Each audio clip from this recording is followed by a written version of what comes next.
What if your lack of friends isn't a problem, but evidence of growth? It sounds almost heretical in a world obsessed with connection. We're told that the number of people around us defines our worth, that solitude is a symptom to cure, not a state to understand. But there's a quieter truth few dare to face. Sometimes, the moment you start to see clearly, the room empties. Not because you're broken, but because the illusion breaks first. When you stop performing, the audience leaves. When you stop agreeing, the chorus falls silent. It's not rejection, it's revelation. You begin to notice how much of what once passed for friendship was really an exchange of masks. You wore one to be liked, they wore theirs to feel safe. And somewhere between those two disguises, your real self started gasping for air. That ache you've been calling loneliness might not be loneliness at all.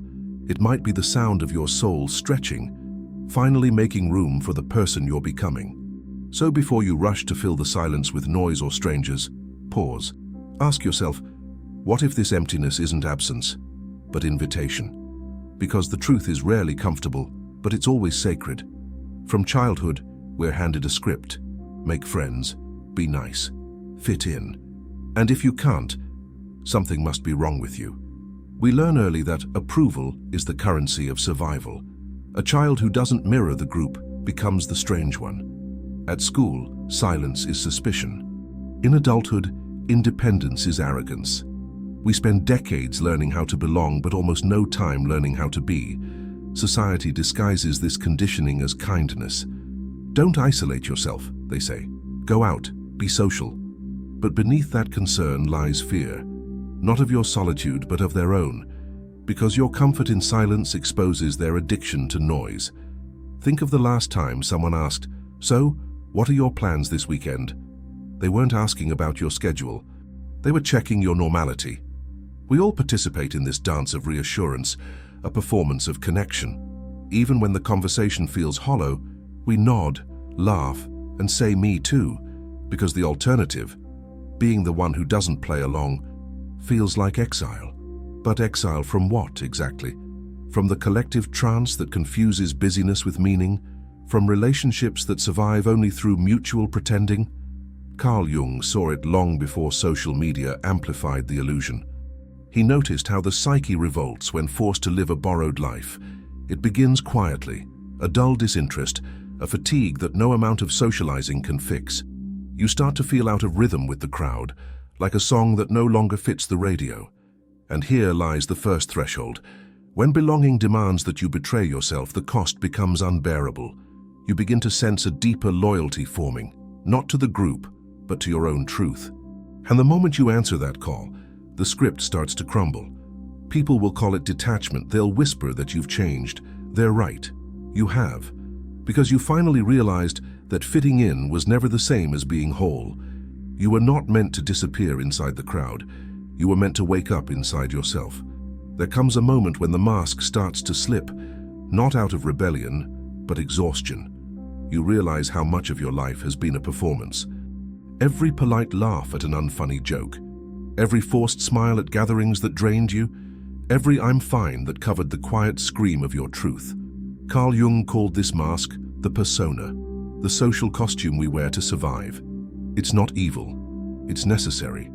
Without it, society would crumble into chaos. But the problem begins when the role becomes the reality, when the actor forgets he's acting. You've played your part well, the agreeable friend, the reliable co-worker, the one who never makes things uncomfortable, but deep down a part of you has grown tired of applause that doesn't feel earned, because somewhere along the way you realized being liked and being known are not the same thing. The fatigue of the persona isn't just mental, it's spiritual. It drains your life force drop by drop until your reflection feels like a stranger's. The soul doesn't scream when it's suffocating, it whispers. It whispers through boredom, through apathy, through that quiet sadness you can't explain. Most ignore the whisper and double down on the act. They work harder to appear successful, charming, desirable, anything but real, because authenticity terrifies those who've built their worth on approval. But then something happens. Maybe it's a heartbreak. Maybe it's the slow death of enthusiasm for the things that once defined you.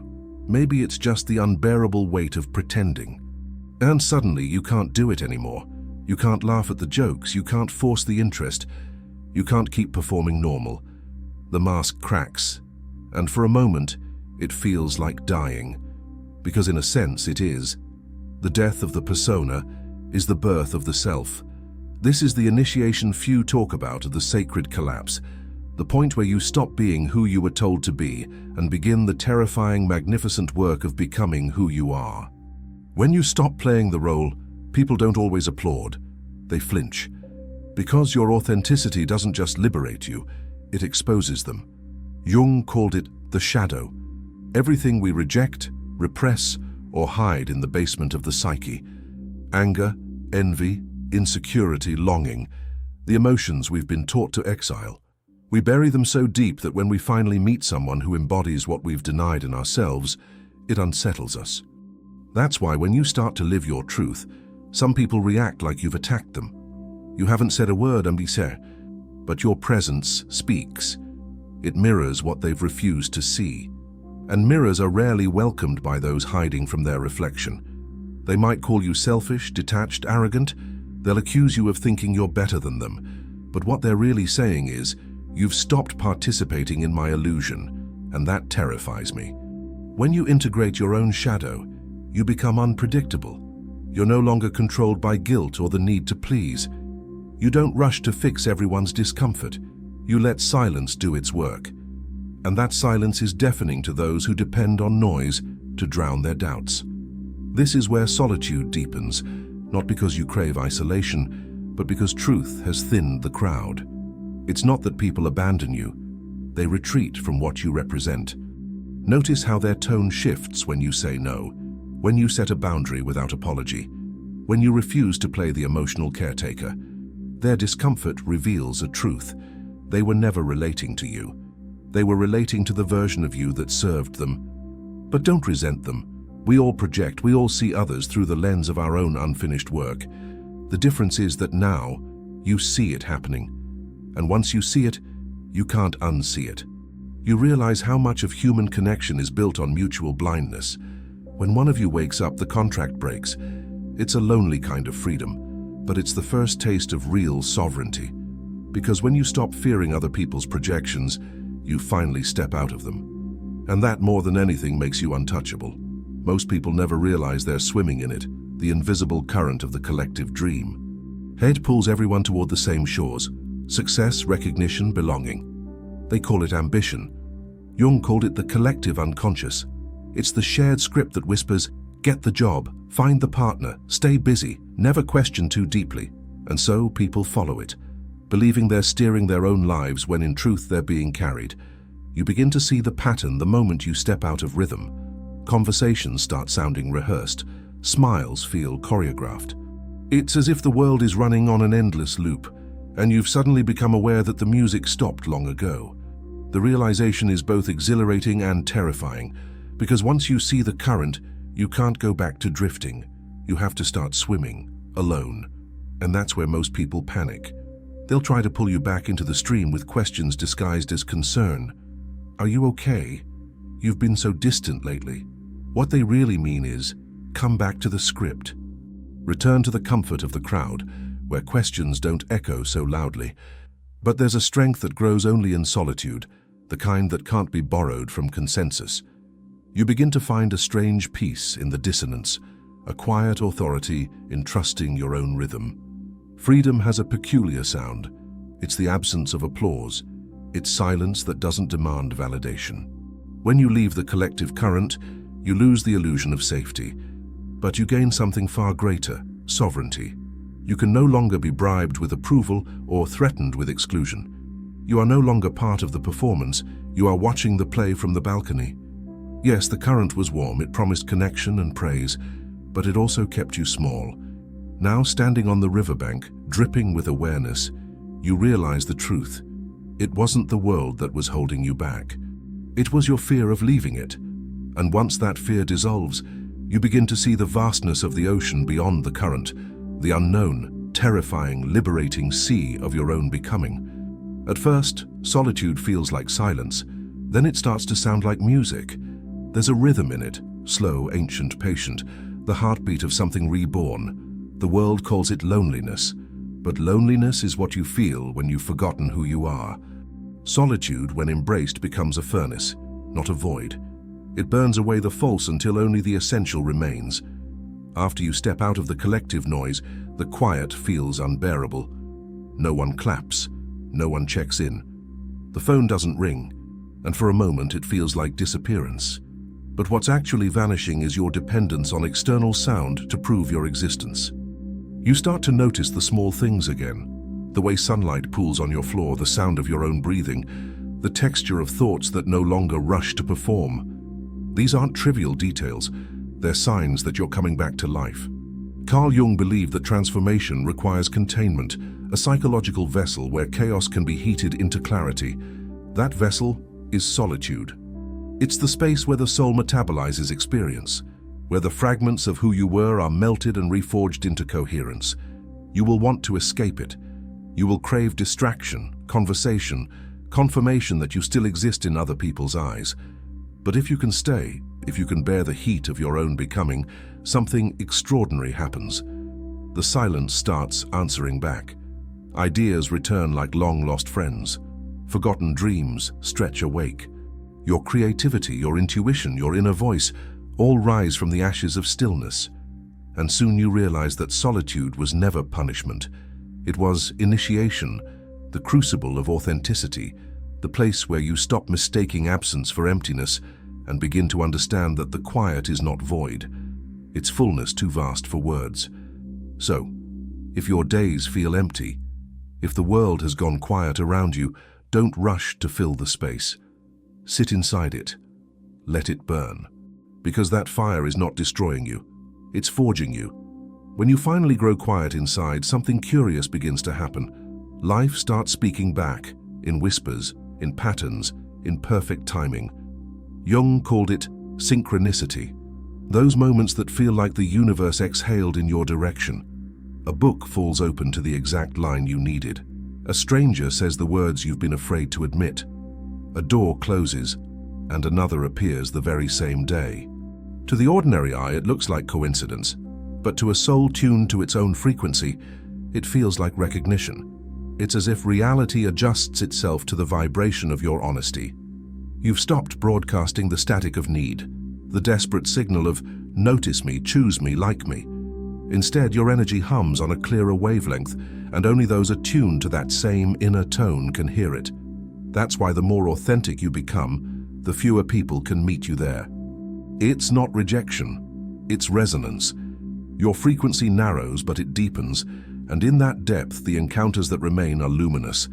You begin to notice how the right people arrive without effort, how opportunities align without manipulation. It's not magic, it's alignment. When you stop chasing, you become visible to what's meant for you. Synchronicity is not the universe rewarding you, it's the natural rhythm of coherence, the dance between your intention and reality's intelligence. But it demands something in return: presence.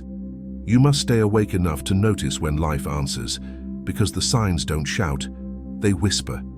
Most people miss them because they're too busy shouting their desires into the void. But you've learned the art of still listening, and that listening changes everything. You begin to trust the pauses as much as the movement, the silence as much as the sound. You understand that not every delay is denial. Sometimes it's divine timing. And as you keep walking this quieter path, you realize something profound. You were never alone in your solitude. You were in conversation with the universe all along. Every real awakening begins with a fall, not a fall from grace, a fall into truth. You descend from the heights of who you thought you were into the dark soil of who you actually are. This is the part no one glamorizes, the unraveling. The quiet evenings where the weight of lost connections feels unbearable. The grief that sneaks in when you realize some friendships existed only to sustain the old version of you. You thought enlightenment would feel like light, but first, it feels like mourning. Jung called this confrontation the descent to the shadow. It's not punishment, it's purification. You meet the parts of yourself you disowned, jealousy, anger, fear, and realize they were never enemies, only orphans of your own neglect. Most people flee from this stage. They distract themselves, drown the silence, pretend the pain is gone, but if you can stay, if you can face the darkness without running, something extraordinary happens. You begin to understand that healing isn't about becoming pure. It's about becoming whole. Wholeness includes both the saint and the sinner, the calm and the chaos, the mask and the face beneath it. And slowly the judgment softens. You stop demanding perfection from yourself and others. You see that everyone is stumbling through the same labyrinth, each carrying their own unseen battles. This realization doesn't make you passive. It makes you compassionate. You no longer chase validation because you've made peace with your contradictions. You no longer need to be understood because you finally understand yourself.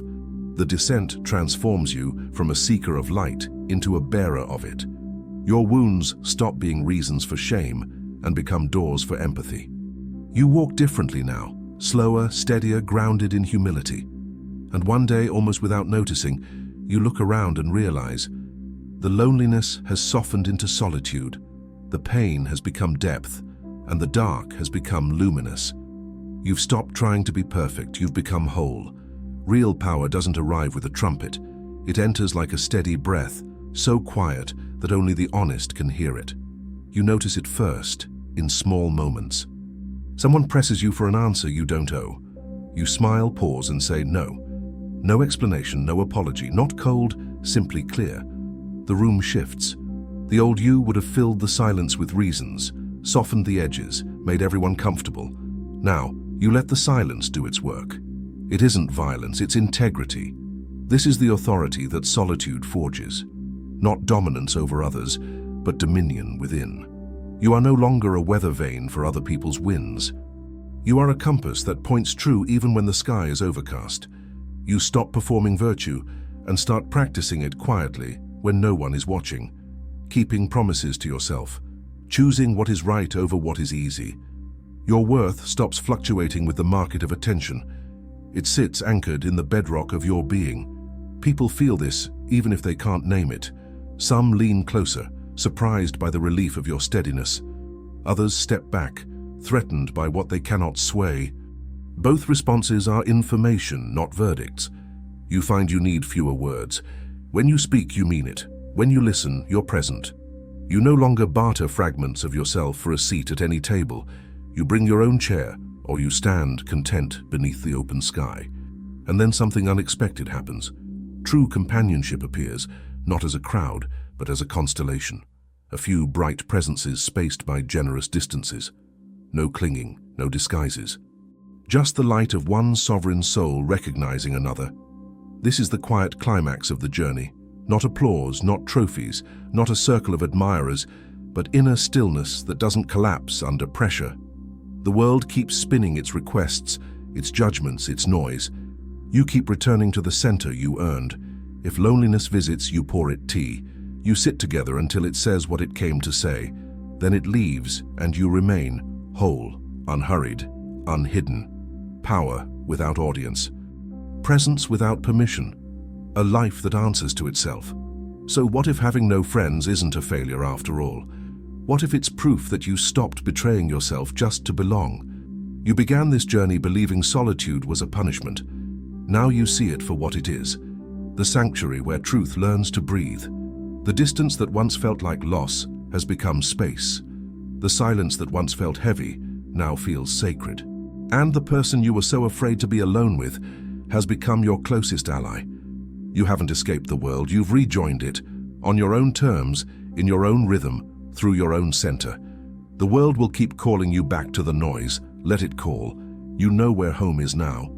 If this truth resonated with something deep inside you, share it. Not for the algorithm, but for the soul that might need to hear it tonight. And if you're walking this path too, subscribe and stay close. We're not here to chase approval. We're here to remember who we are.